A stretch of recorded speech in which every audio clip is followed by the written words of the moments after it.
গ্রাম থেকে শর্মিষ্ঠা এসেছিল বড় অভিনেত্রী হওয়ার জন্য।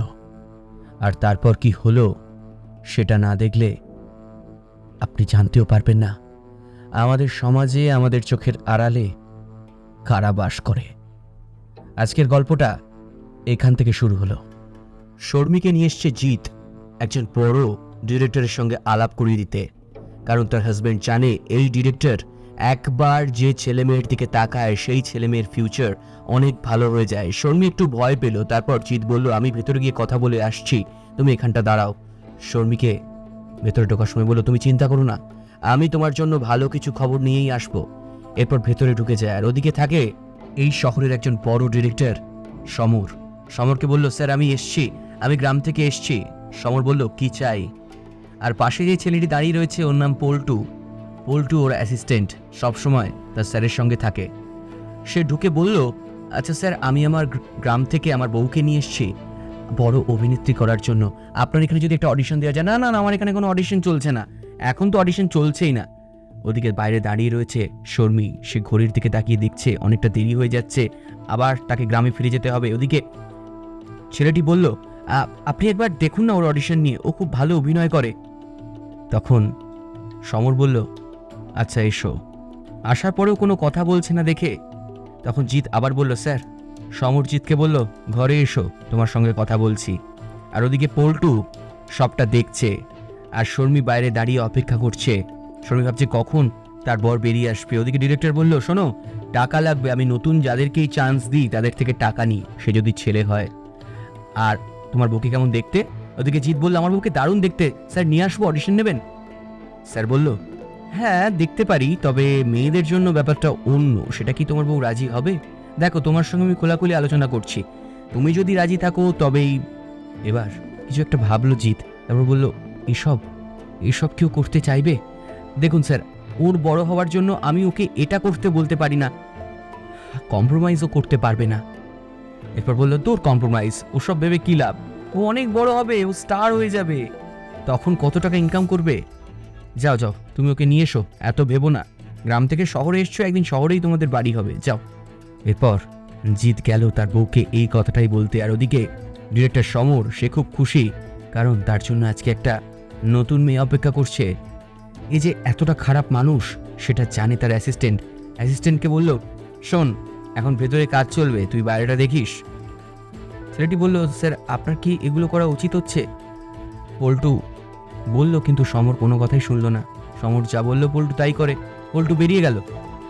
আর এর কিছুক্ষণের মধ্যেই জিৎ এসে শর্মিকে সবটা বলল, তুমি স্টার হতে পারবে, কিন্তু তোমাকে সময় দিতে হবে। শর্মি আনন্দের সঙ্গে সবটা শুনছিল, কিন্তু শোনার পর তার আনন্দটা কোথায় যেন চলে গেল। শর্মি বলল, না না, এসব কি করে হবে? আমি এসব কিচ্ছু করতে পারবো না, তুমি কি বলছো এসব? কিন্তু জিৎ, তার হাজবেন্ড, তাকে খুব সাপোর্ট করে, তাকে বড় অভিনেত্রী হিসেবে দেখতে চায়। জিৎ বলল, দেখো, আমার কোনো আপত্তি নেই, তুমি এত বড় হবে, তাতে যদি 1 ঘন্টা তোমাকে সময় দিতে হয় তো তুমি দাও, আমার কিছু যায় আসবে না, কারণ আমি তোমাকে খুব ভালোবাসি আর বিশ্বাসও করি। যাও, তুমি ভেতরে যাও। শর্মি বলল, যাবো? জিৎ বলল, হ্যাঁ যাও, আজকে 3টার পর থেকে হয়তো তুমি অনেক বড় স্টার হয়ে যাবে। শর্মি বলল, তুমি যখন বলছো আমি ভেতরে যাচ্ছি, তুমি বাইরে দাঁড়াও। শর্মি ঢুকে এলো ঘরের ভেতর। সমর তখনও আনন্দে রয়েছে, এসে বলল, হ্যালো। এরপর সবটা কেমন যেন খেটে গেল। সমর বলল, তুমি চিনতে পারছো তাহলে? যাক, আমাকে চিনতে পারবে এটা তো স্বাভাবিক। ঠিক আজ থেকে 4 বছর আগের কথা।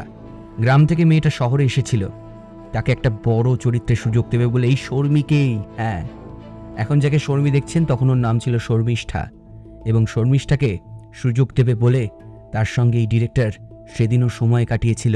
সেদিনও একভাবে তার বিশ্বাসের সুযোগ নিয়ে খেলা করেছিল, কিন্তু তাকে সুযোগ তো দেয়নি, তার সঙ্গে খারাপ ব্যবহার করেছিল।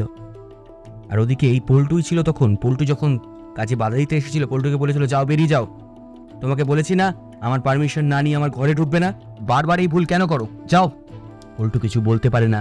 পল্টুর চোখের সামনে সবটা ঘটে যায়, কিন্তু কাজ শেখার জন্য সে সমরের সঙ্গে রয়ে গেছে, কিন্তু সমরকে সে কোনোভাবেই সহ্য করে না এই সব কাজে।